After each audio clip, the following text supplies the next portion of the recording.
Okay, let's look at Silverstone, which I really am impressed by that circuit. But I understand that that's the first Formula One, the inaugural of Formula One. I mean, I know there were races before then, but considered the beginning of the Formula One racing officially. Thoughts on that, John? Am I right? Am I wrong? I believe you're right. I'd have to go back and have a look at that. But just It to was. just to give some history in that, the Grand Prix races initially were to demonstrate the technology of the automobile industry and cars, and so they had a problem with durability, so they scheduled these tests where they drive over miles and miles of road to prove that the car were capable of it.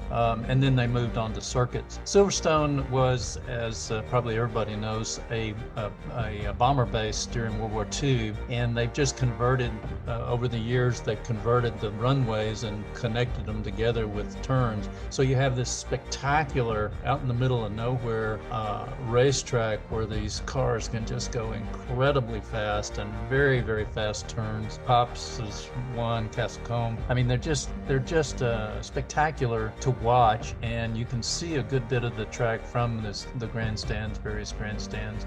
It's run by the Grand Prix Drivers Club. They own it, and they've built fantastic facilities for their members and then also for spectators.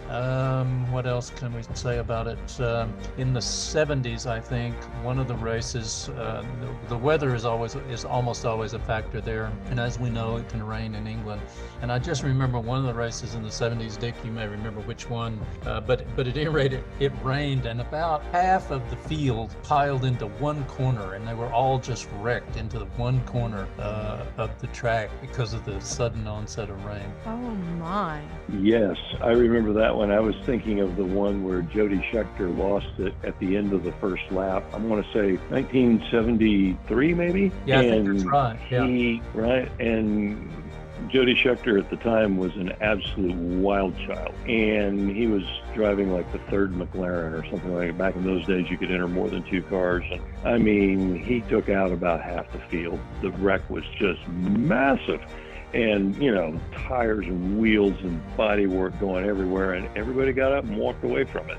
But there weren't a whole lot of cars left. Oh my. Yeah, if you look at it, I'm sure it's out on YouTube, man. I mean, it was massive. And I had forgotten about that one about the rain, but yeah, that was another one where it was just sort of like, holy smokes. The damage, the bill for the damage was like, I don't even want to think about it. Make your eyes water. Yeah. Huge.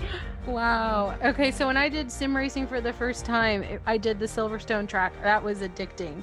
I loved it, and I can't wait to go back and do sim racing again.